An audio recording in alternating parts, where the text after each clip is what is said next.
Good evening, everyone. Sorry to keep you all waiting. Atlanta's first meteorologist Patrick Pete here. Wanted to get this stream going. I'm going to be responding to your questions and comments.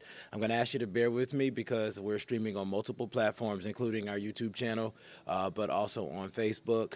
Good evening. A lot of folks are already jumping in the chat. Charles is saying hello. Looks like Jason is a resident of West Palm Beach. And haven't heard anything about you guys riding it out because you have no choice. What's the update? Let's get into it. Reading it? Yeah, cool deal. Let's get into it, y'all. Alrighty, so we're keeping a very close eye on Hurricane Milton, and there we go. Alrighty, so we are literally probably minutes away from landfall. As you can see, the outer eye wall of Milton has been lashing the coast of Florida for the better part of the last couple of hours. We've been speaking to a lot of folks in the newsroom, reaching out to our contacts there. The National Hurricane Center actually officially declares landfall whenever you're at the halfway point of the eye being ashore. So as you can see, that eye wall has come ashore, and the eye is moving into, this looks like the Sarasota, Venice, Port Charlotte area. So the landfall is going to be in this region, but the eye wall really lashing Bradenton and St. Pete's and Tampa. That's where the strongest winds are located, in that eye wall. So that is something that we're keeping an eye on. I do want to dive into the latest from the National Hurricane Center, making sure that there isn't an update. There is not a change. They just pushed an update out on Twitter. Let's check out the update. Alrighty, so they're saying the same thing that I'm saying. Very, very close to making landfall along the coast of West Central Florida. Obviously, our primary concern right now will be the storm surge, but also these damaging winds that are embedded in the eye wall, and of course, the torrential rain. 8 o'clock update still has those winds sustained at 120 miles per hour. It is moving to the east-northeast at roughly 15 miles per hour. So it's slowed down a little bit from where it was earlier today. Though it was roughly moving at about 16 miles per hour earlier. Now we're back down to 15, which is good news. Let's check out the YouTube stream. Some folks are in Sarasota. Looks like Pauline is letting us know that her brother stayed in Sarasota. Yeah, if he's there, he's not leaving right now. Things are going downhill for him, as they have been for the last couple of hours. So we are moments away from landfall. We'll let you know whenever the National Hurricane Center actually declares that landfall. We still expect this to make landfall as a major hurricane. Those winds are at 120 miles per hour now. They will likely be at 120 as this storm moves inland.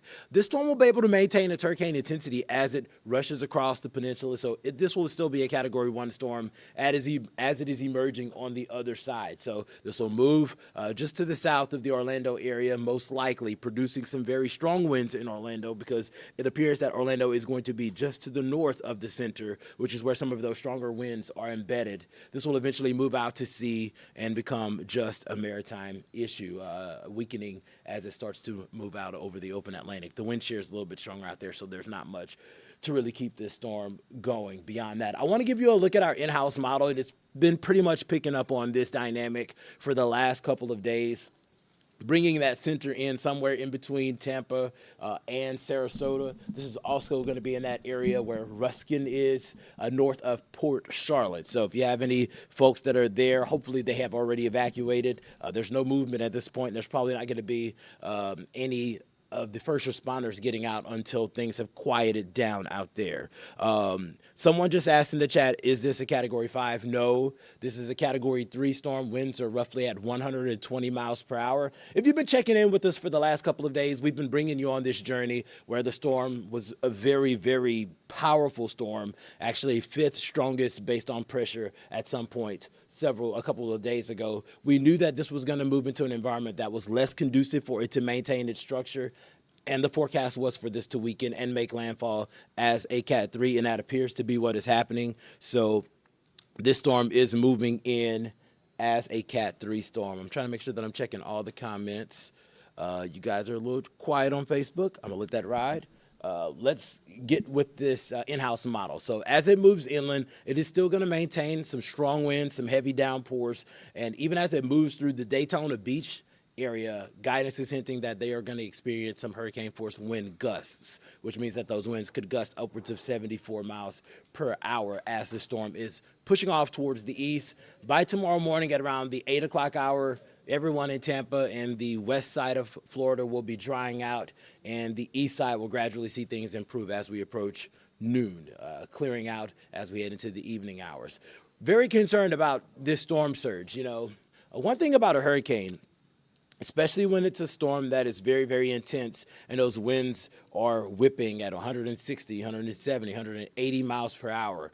As it is whipping, it is essentially stirring up the water. And as it moves forward, it is essentially pushing that water. So yes, the storm was in a weakening phase as it was approaching the coastline, but it still has all of that water that it was displacing as it was very intense and as it is moving. So fully expecting these storm totals, as far as the surge is concerned, to be roughly 9 to 13 feet in some places, and that's really going to be in that Sarasota area just to the north of Fort Myers. But we do expect there to be 8 to 12 feet storm surge down in Fort Myers. If there's any consolation, the numbers have come down a little bit for the expected surge in Tampa, but still, you know, roughly 9 feet of storm surge is something that is concerning. I know that we did a story earlier with some of our sources on the ground there showing how the hospital in Tampa was not evacuated, but they built up this fortification to basically flood-proof the hospital up to a 15 feet storm surge. And it appears that based off of the data that we're seeing, a 9-foot surge is likely. So that means that the hospital should be spared from complete, destruction. So that's something we're keeping an eye on. What happened to the 4? Reg, you gotta stick with us, man. We have that First Alert app is serious. We've been pushing out updates. We knew that this was not going to be a 4 or a 5 at landfall. That's kind of been evident for about 2 days. So that's something that we mentioned on this platform last night. I mentioned it on this platform on Monday, and our whole team has been mentioning throughout the day on the First Alert Weather app and in the newscast. We knew that this storm was going to intensify, become very, very powerful, and then move into an environment that is sheared. And if you've seen the satellite imagery of the storm, which I'll go back to at some point, it was not looking like a symmetrical storm. And that let us know also that things were changing with that storm. The dynamics of it were changing. It was very, very symmetrical at some points last night, and it lost that. So we knew it wasn't going to be a 4. Let's get with it. Another concern for us, obviously, with the folks down there is the rain. We just went through this with Helene. We're talking about a lot of areas that are already under flash flood warnings. I know you've seen some of the images from Twitter and all of the universe today about the tornadoes that were spawned by Milton, and some of the images, to be quite frank, they didn't look like tornadoes that typically happen in Florida. They look like something that would happen in the mid-latitude, a little bit higher, across the plains in the mid-south. Didn't look like tropical tornadoes. So definitely concerns there. There have been multiple confirmed tornadoes already, and there were multiple warnings throughout the earlier newscast. It appears that at least at this moment, those tornado warnings have subsided, but that's something that we'll keep an eye out for as we head through the overnight hours. Flooding and, of course, those whipping winds of the storm, our primary concern. I do want to bring this back home because I do recognize that a lot of us want to know what's going on with our local forecast, and things are quiet here. Couldn't be better. We're talking about mostly clear skies out there, temperatures that, for me, picture perfect. It's mid-70s here in Atlanta, upper 60s out in Lawrenceville, 65 degrees right now in Athens. The temperatures through the overnight hours will gradually slide, expecting us to dip into the 50s. It will be a nice, comfortable feel again tomorrow morning. Most of us beginning the day in the mid to upper 50s. And if you've enjoyed the stretch of sunny weather that we've had the last couple of days, that will continue. It's going to be gorgeous as we head through the next 24 hours. Temperatures are going to be about a degree or two cooler than they were today. So whereas we topped out near 80 degrees across most of the region, I think we're going to be in the upper 70s tomorrow. 77 degrees is what we're calling the high for us here in Atlanta, with mid 70s across other parts of our region. Heading into Friday, clear skies, radiational cooling through the overnight. It's going to be a bit chilly for some folks. Low 50s if you're lucky, maybe some upper 40s at higher elevations. Temperatures are going to be a little bit slower to warm through the afternoon. Upper 60s around 12. I still think it's a Jeep top off type of day, if you're asking me, because we're going to get into the 70s for the afternoon, and it's going to be picture perfect for all of the folks that really love that fall feel. Mid 70s. Perfection. We'll take that into the weekend. Skies are clear through the overnight, and we expect cooler temperatures to start off Saturday morning. Now, I didn't show you this, but I want to make sure everybody knows this. Saturday morning, if you wake up at 7 o'clock, which I know most of us are not, we are talking about temperatures being in the 40s for most folks. We're going to be at 50, 51 degrees here in Atlanta for the start of the day. So if you're in Marietta, Alpharetta, Smyrna, if you're in Carroll County, if you're in Cherokee, Bartow County, anywhere else other than Atlanta, you're going to start off the day in the upper 40s. So it will be a little bit cooler. I'm not saying pull the big jackets from the back. We're not saying that. It's not a first alert.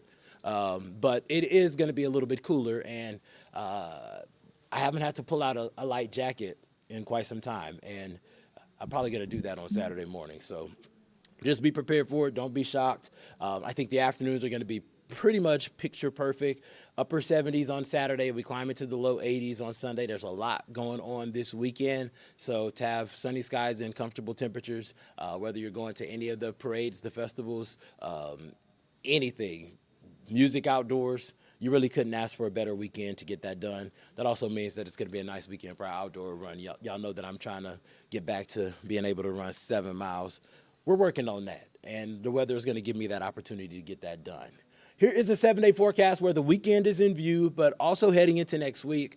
Temperatures are going to continue to trend cooler. So we get up to 82 degrees on Sunday, and then we are tracking another cold front. This cold front looks like we could squeeze out a little rain. So we're going with a 30% chance of showers right now, and then temperatures trend even cooler. Mid-40s in Atlanta for the start of the day on Wednesday means that there's going to be a lot of 40, 41, 42s to kickstart Wednesday morning next week. So heads up, fake fall is no longer a thing. We're fully in real fall, and these temperatures are trending even cooler. Check out Wednesday's highs, 66 degrees. That's going to be the coolest day that we've had in quite some time. So I'm looking forward to that. Let me dive into some of these comments. I'm going to go to YouTube first to quickly look at these comments. Someone's in Kissimmee, Florida, telling me that it's very, very windy. Tiffles, what's up? Saying hello to the fellow Atlanteans. Reg, I answered what happened to the 4. Florida is famous for sanctuaries for exotic animals. Monique, okay. By Friday, you can charge your solar panels. I don't know if that's a joke or not, but I mean, in theory, if you were spared and you're in Florida, you could charge those solar panels. So I'm gonna let that go. Let's go to Facebook and see if there's any chats on Facebook. No chats on Facebook, and no chats on Facebook. Okay, alrighty. So I always say that I'm going to keep you for a good time, not a long time. That's kind of like my motto around here. I'm going to leave this 7-day forecast up. Check one more time for the Facebook comments. And actually, y'all are really live on YouTube, so I'm going to check these YouTube comments one more time. And, give us a like, give us a follow, give us a subscribe. And, of course, download that First Alert Weather app. For those of y'all that were in the comment section asking what happened to the 5 and to the 4, you don't have the First Alert Weather app, you need to get it because we update that bad boy like 5 times a day. We give you an hour-by-hour breakdown of your forecast in your neighborhood and all of that stuff. So I'm not going to prolong this conversation. Y'all have a fantastic evening. There will be another update that comes out tonight at 10 o'clock from the National Hurricane Center. Me and meteorologist Fred Campagna, we will be bringing that to you live at 10. And then also Fred's going to have another update at 11 because they're updating us every hour. So we will keep you guys informed. Thank you for joining us. Unknown, thank you so much for the compliment. I appreciate you. And I hope that you give us a follow. Y'all have a fantastic evening.